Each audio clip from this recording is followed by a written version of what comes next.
नमस्कार, स्वागत है आप सभी का लोक सत्य में। मैं हूं आपके साथ मनीष झा। बिहार विधानसभा चुनावों की तारीखें जितनी तेजी से नजदीक आती जा रही हैं, आरोप प्रत्यारोप का दौर भी उतना ही तेज हो गया है। बिहार विधानसभा चुनाव के मद्देनजर राजनीतिक दल एक दूसरे पर कटाक्ष करते हुए नजर आ रहे हैं। जहां एक तरफ इन विधानसभा चुनावों में एनडीए और महागठबंधन एक दूसरे के आमने सामने हैं, तो दूसरी तरफ एनडीए में शामिल दो पार्टियां भी एक दूसरे के आमने सामने हैं। जी हां, एलजेपी और जेडीयू। इन विधानसभा चुनावों में चुनावी मैदान में एलजेपी और जेडीयू एक दूसरे के खिलाफ हैं।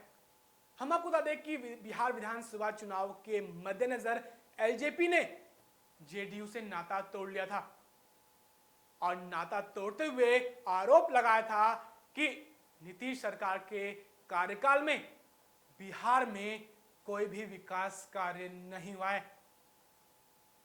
और यही आरोप लगाते हुए एलजेपी ने जेडीयू से नाता तोड़ लिया था। हालांकि एलजेपी अभी भी एनडीए में शामिल है, लेकिन जिस प्रकार से एलजेपी नीतीश सरकार से खफा दिखाई दे रही है, तो कहीं ना कहीं दिखाई दे रहा है कि आगामी विधानसभा चुनाव काफी कांटे का होने वाला है। बिहार में आरोप प्रत्यारोप का दौर अभी भी काफी तेजी से आगे बढ़ रहा है।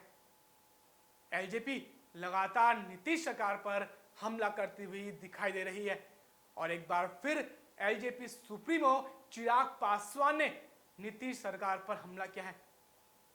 चिराग पासवान ने कहा है कि पिछले 5 साल में नीतीश सरकार के कार्यकाल में बिहार में कोई भी विकास कार्य नहीं हुआ है। साथ ही साथ चिराग पासवान ने नीतीश सरकार पर आरोप लगाया है कि पिछले 5 साल बिहार की जनता के बर्बाद कर दिए। पिछले 5 सालों में रोजगार बिल्कुल दिखाई नहीं दिया।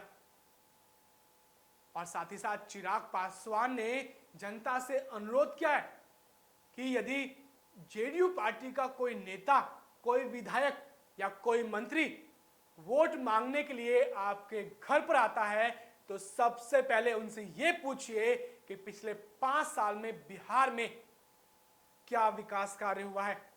उसके बाद ही वोट का निर्धारण कीजिएगा। यानी सीधे तौर पर चिराग पासवान नीतीश सरकार पर हमला करते हुए दिखाई दे रहे हैं। और साथ ही साथ चिराग पासवान ने बिहार की जनता से अनुरोध किया है कि इस बार जेडीयू को सत्ता में नहीं बैठने दीजिएगा। यानी सीधे तौर पर जनता से अनुरोध किया है कि इस बार नीतीश सरकार को सत्ता में नहीं बिठाना है। और साथ ही साथ कहा है कि सीधे तौर पर यदि जेडीयू को वोट जाता है, यानी सीधे तौर पर चिराग पासवान ने कहा है कि यदि इस बार जेडीयू को वोट जाता है, तो आप कल्पना कर सकते हैं कि पिछले 5 साल में बिहार में जो कार्य हुए हैं, आने वाले 5 सालों में क्या कार्य होंगे। यानी सीधे तौर पर कटाक्ष करते हुए कहा है कि पिछले 5 साल में कोई भी कार्य नहीं हुआ है और यदि जेडीयू को एक भी वोट गया, तो सीधे तौर पर कल्पना कर सकते हैं कि आने वाले 5 सालों में भी कोई कार्य बिहार में नहीं होगा।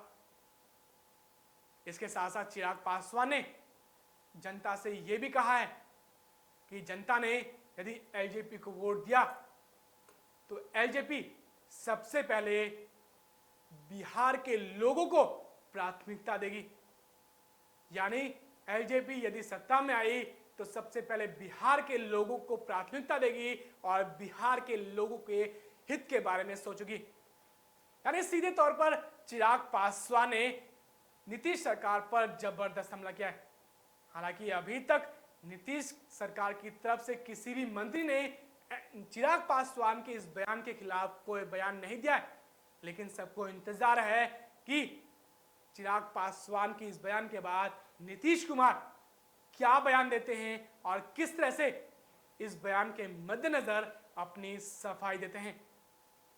आपसे अनुरोध है कि आप इस खबर को अधिक से अधिक शेयर कीजिए साथ ही नीचे दिए गए कमेंट बॉक्स में अपनी राय जरूर रखें, क्योंकि आपकी राय सबसे अहम है। फिलहाल के लिए इतना ही।